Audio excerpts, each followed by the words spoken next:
It's my honor and my pleasure to welcome you to the Spirit Life Conference 2023. Can I hear a shout?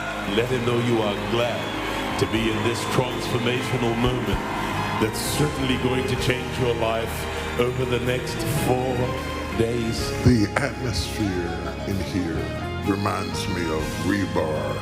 The rebar that makes us stronger tonight is the spirit of expectation.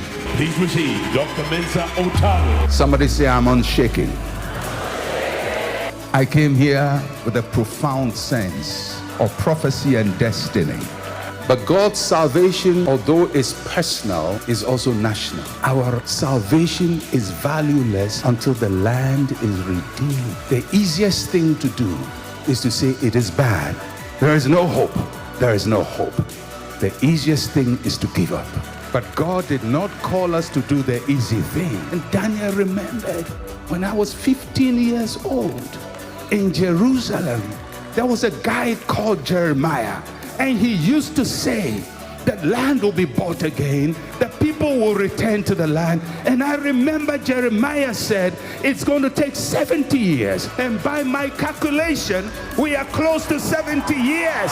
Jeremiah is dead, but there is a generation that will inherit the prophecy of Jeremiah. We are family.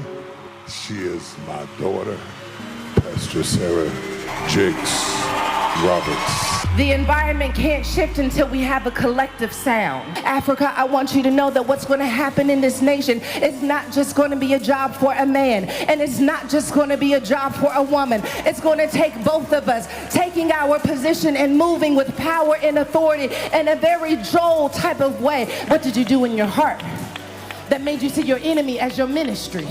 What did you do in your heart that made you see your enemy as the very person you're called to? What did you do in your heart? I love a good sermon about haters, but some of us don't have haters. We just have ministers waiting for us to finally take the call. I want you to understand that the very people who hurt you, when you get finished being you, that they're going to look back and say, I wish I would have never ran up on him like that. I wish I would have never pierced them in his side. I wish I would have never betrayed them. The only way we change this country, the only way we change our family systems, is if we do the work for our inner environment. So much so that when we look at the devastation and we look at the destruction and we look at the room for there to be change, that we do not become discouraged, but instead we are blinded by potential. Somebody's about to shake things up. Where are my people who have the heart to change a nation? I hear God saying that when you get finished doing this work, that you're going to shake things up for a generation. Get ready, get ready, get ready, get ready, get ready. This altar ought to be flooded with people who recognize that this heart disease is going to move me out of position.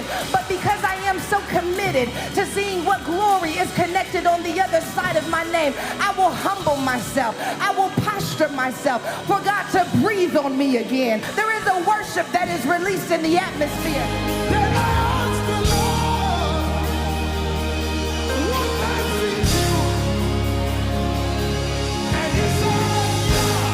It is time for us to make sure our hearts remains unshaken. House on the rock, you will redeem.